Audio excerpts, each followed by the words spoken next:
দীর্ঘদিন ধরে খালের ওপরে থাকা সাঁকো দিয়ে যাতায়াত এলাকার কৃষিজীবী মানুষ থেকে পথ চলতে সাধারণ মানুষের যাতায়াত নিয়ে সমস্যা রয়েছে। তার উপর দীর্ঘদিন ধরে খালটি সংস্কার না হওয়ার কারণে ব্যাপক সমস্যায় পড়েছেন পূর্ব বর্ধমান জেলার অন্তর্গত রায়না ২ নম্বর ব্লকের বড় বৈনান অঞ্চলের দেনো, কোঙারা, আদমপুর এলাকার কৃষিজীবী মানুষেরা। দেবখাল সংস্কার না হওয়ার কারণে মুষলধারে বৃষ্টি হলেই দেবখালের জল উপচে আশেপাশের কৃষি জমিগুলি প্লাবিত হয়ে যায়, যার কারণে জমিতে শাকসবজি হোক বা ধান যাই থাকুক না কেন তা আর ঘরে তুলতে পারেন না কৃষকরা। ক্ষয়ক্ষতির পরিমাণ নেহাত কম হয় না।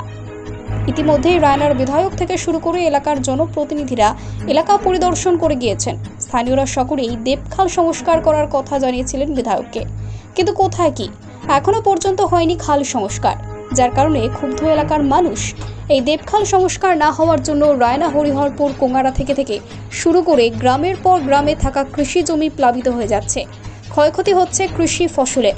তাই স্থানীয়রা চাইছেন যাতে সরকারের পক্ষ থেকে অতি দ্রুত এই খাল সংস্কার করা হোক। তার পাশাপাশি যে সাঁকোর ওপর দিয়ে সাধারণ মানুষ যাতায়াত করেন সেটি সংস্কার করে যাতে একটি সেতু নির্মাণ করে দেওয়া হয় সরকারি তরফে, তার দাবি জানিয়েছেন স্থানীয়রা। সংস্কার হওয়া অনেক আগেই দরকার ছিল। এমএলএ দেখে গেল রায়না বড়বৈনার অঞ্চল জুড়ে এই খালটা রয়েছে, কিন্তু এই খালের জল নিকাশি নেই, তো পানাতে ভর্তি হয়ে আছে, মানুষ যাতায়াত করতে না, দেনো স্কুলের স্টুডেন্টরা যেতে পারে না, তো প্রচুর অসুবিধায় পড়তে হয়। এই খালটা সংস্কার হওয়ার জন্য আমি এমএলএর কাছে, এমএলএতে এসেছিল, দেখে গেছেন, এমএলএর কাছে অনুরোধ করছি।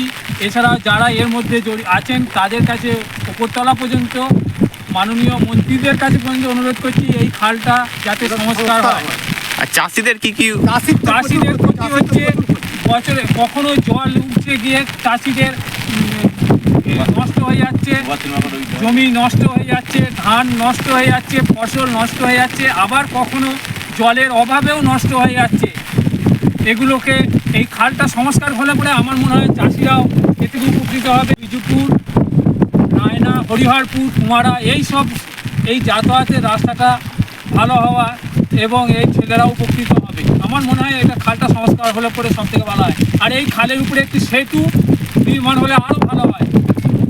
একটি সাঁকোর উপরে আমরা দাঁড়িয়ে আছি, এটা দিয়েই পারাপার হই।